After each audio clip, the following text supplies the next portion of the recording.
Тұра тұр, түсінбедім. Шошқаның еті?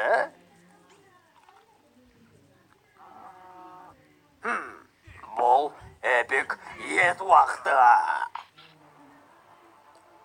Сен сиырлар туралы не білесің, достым?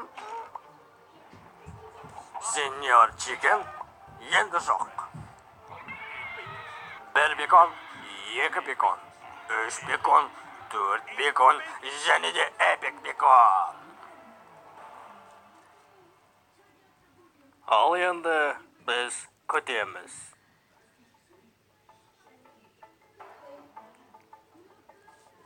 Шешен!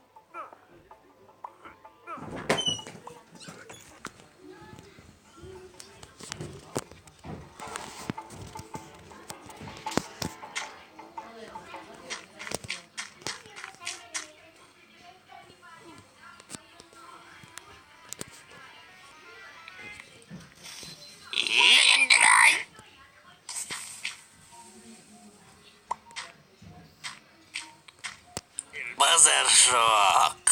Сен мені енді осылай қалдырасың ба? Кешір, бірақ солай тура келеді. Оны менің үйімді жанмай тұрып ойлану керек, Крипер. Кешіріңіз менде онда. Ал сен енді ұйықта орналасып, мен де ұйықтаймын. Қайырлы түн, Крипер. Қайырлы түн, қожайын. Крипер, мен Стивпін. Жақсы, қайырлы түн, қожайын, Стив. Жақсы, солай да болады.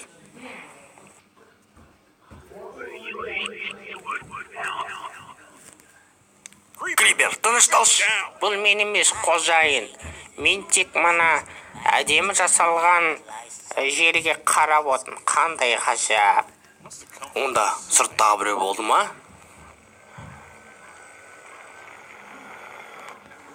Мынау не тағыды? Білмеймін, бірақ елендірай.